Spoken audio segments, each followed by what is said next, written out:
Nah, teks naratif itu apa sih, Miss? Teks naratif itu adalah teks imajinatif.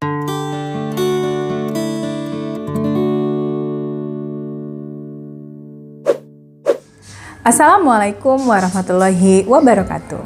Good morning everybody. Selamat pagi semuanya. How are you today? Bagaimana kabarnya hari ini? I hope we are all in a good condition. Mudah-mudahan kita semua dalam keadaan sehat dan tetap semangat tentunya. Bertemu lagi dengan Miss Nita. Di video kali ini, Miss Nita kembali mengajak kalian untuk belajar bahasa Inggris dengan mudah dan menyenangkan. Nah, di video kali ini, Miss Nita nggak sendiri. Hari ini ditemani oleh murid Miss Nita yang bernama Hamifa untuk berdiskusi tentang materi pada video kali ini. Welcome Hamifa. Thank you, Miss. Yes, welcome. Hai semuanya, perkenalkan, this is Hamifa. Ini namanya Hamifa, murid Miss Nita di SMP Negeri 22 Kota Bekasi ya. Dan Hamifa ini di kelas 9. Iya, Hamifa ya. Oke, Hamifa. Hari ini kita belajar apa, Miss? Oke, untuk hari ini kita mau belajar tentang teks ya, teks naratif khususnya.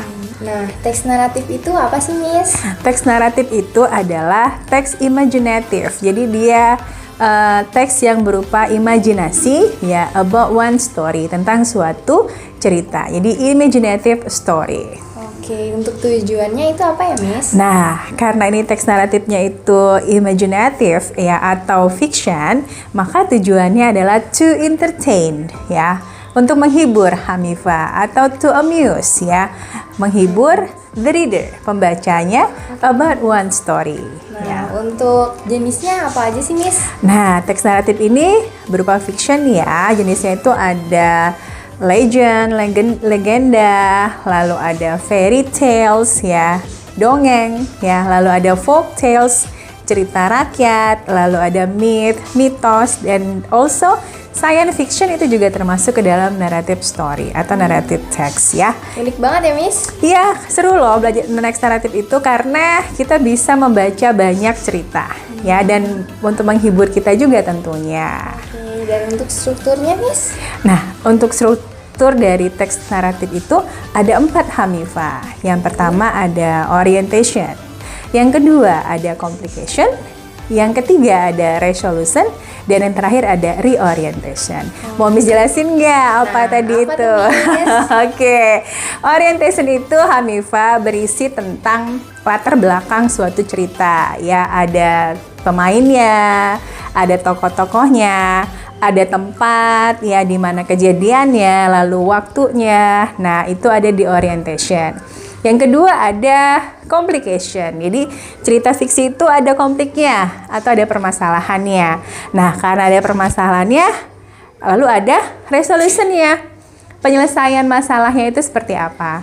Dan yang terakhir ada reorientation. Penutup dari suatu cerita itu yang biasanya berisi pesan moral atau moral lessonnya. Oke, Miss. Nah, untuk contohnya itu apa aja sih, Miss? Nah, misalnya tadi Miss bilang bisa berupa folk tales, cerita rakyat ya. Contohnya kita itu punya Sangkuriang. Tahu ceritanya? Iya, lalu Tangkuban Perahu ya. Atau juga misalnya kita ceritanya dongeng kayak Snow White gitu. Ya, lalu ada juga legenda dan macam-macam ya. Nah, contohnya gini. Hamifa tahu nggak cerita tentang Putri Salju? Tahu, Miss. Nah, kira-kira pemainnya itu apa? Siapa saja sih dalam cerita Putri Saljunya? Ada Putri Salju, ada Pangeran Oh, ya, iya, Pangeran. lalu ada Kurcaci ya, dan tak lupa nenek sihirnya, ya kan. Nah, ketika kita menyebutkan nama-nama pemainnya, itu termasuk ke dalam orientationnya. Lalu Hamifa tahu nggak cerita Putri Salju itu kejadiannya banyak di mana? di hutan ya? Ya, di hutan, lalu di istana. Nah, itu juga kita sebut sebagai orientation. Jadi dia menggambarkan latar belakang dari suatu cerita. Gitu, Nah, Miss. terus konflik dari Putri Salju itu apa? Masih ingat nggak ceritanya? Konfliknya itu tentang putri salju yang diberikan apel oleh nenek sihir. Iya, lalu dia jatuh pingsan ya, ataupun meninggal ya pada saat itu. Nah, jadi itu termasuk komplikasinya. Jadi ketika nenek sihirnya itu tahu bahwa yang lebih cantik itu adalah putri saljunya, maka nenek sihir itu, penyihir itu datang ke putri saljunya lalu memberikan apel, dan ternyata apel itu membuat putri saljunya tertidur ya, tertidur lelap. Nah, itu namanya complication, konflik dari suatu ceritanya. Nah, habis konflik, ceritanya terakhir itu seperti apa penyelesaian masalahnya? Penyelesaian masalahnya seperti Datang seorang pangeran ya. Iya, datang seorang pangeran, lalu pangerannya menyelamatkan putri salju yang tertidur, dan akhirnya sihir pun hilang. Nah, itu termasuk ke dalam resolution atau penyelesaian dari suatu masalahnya. Nah, lalu ada reorientation-nya. Reorientation ini bisa berupa moral lesson yang disampaikan pada suatu cerita. Kira-kira moral lesson dari putri salju itu apa? Moralnya itu mungkin tidak boleh iri ya, lalu juga terus berbuat baik kepada sesama manusia. Nah, itu contoh dari naratif teks Hanifah, dan mungkin nanti masih banyak cerita-cerita lainnya yang bisa Hanifah baca. Suka baca kan tentunya? Yes. Iya. Terima kasih Hanifah sudah menemani video Misita pada kali ini ya. Mudah-mudahan materi pada hari ini juga bisa bermanfaat buat kalian semua dan buat Hanifah tentunya ya, biar rajin membaca tentang teks naratifnya.